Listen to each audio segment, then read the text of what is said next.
Thomas and Percy are good friends, but sometimes Percy teases Thomas about being frightened, and he doesn't like that at all.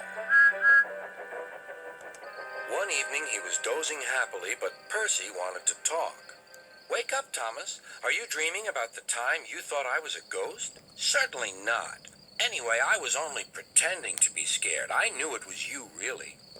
Percy went on teasing him. "I hope the guard leaves the light on for you tonight." "Why?" asked Thomas. "I quite like the dark." "Oh, really?" exclaimed Percy. "I am surprised. I always thought you were afraid of the dark. I wonder why." Thomas decided to say nothing and went to sleep instead. Next day, Sir Topham Hatt came to see him.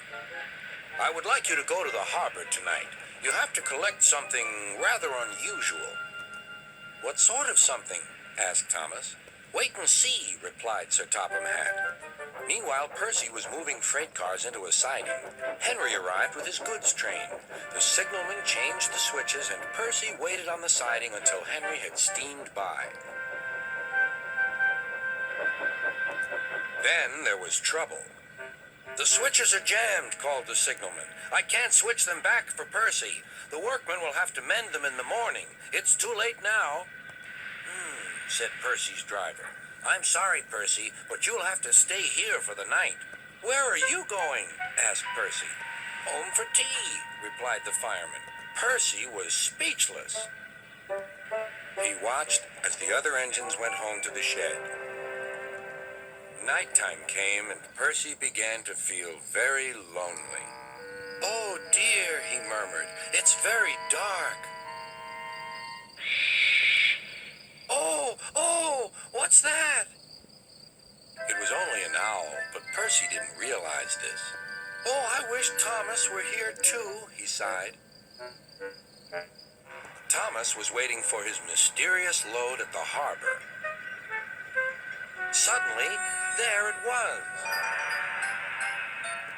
"Cinders and ashes," cried Thomas. "It's a dragon." "Don't worry," laughed his driver. "This dragon is made of paper. It's for the carnival tomorrow." Workmen lifted the dragon onto Thomas's low loader and put lights all round it for protection. Then Thomas set off into the misty night.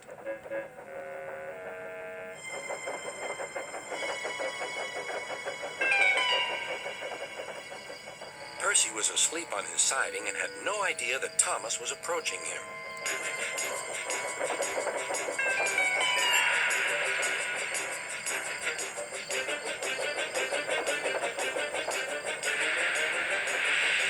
Percy woke up with a start.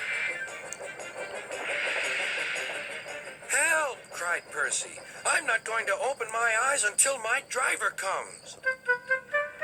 Next morning, the switches were mended and Percy puffed back to the junction. Gordon was just about to leave with the express. "You'll never guess what I saw last night." Gordon was in no mood for puzzles. "I'm a busy engine. I don't have time for your games." "I've seen a huge dragon. It was covered in lights." Gordon snorted. "You've been in the sun too long. Your dome has cracked." When the other engines heard the news, they laughed too. "Look out, Percy," chuckled James, "or the dragon may gobble you up." "No one believes me," huffed Percy. Maybe I did imagine the dragon after all. But Percy soon found out that he hadn't. "Help! Save me!" cried Percy. "It's all right," whistled Thomas, and he explained about the carnival. "By the way, how was your night out?" Percy decided to tell Thomas the truth. "Well, Percy," said Thomas, "maybe we do get scared sometimes, but if we're not afraid to tell each other, then that means we're quite brave, too."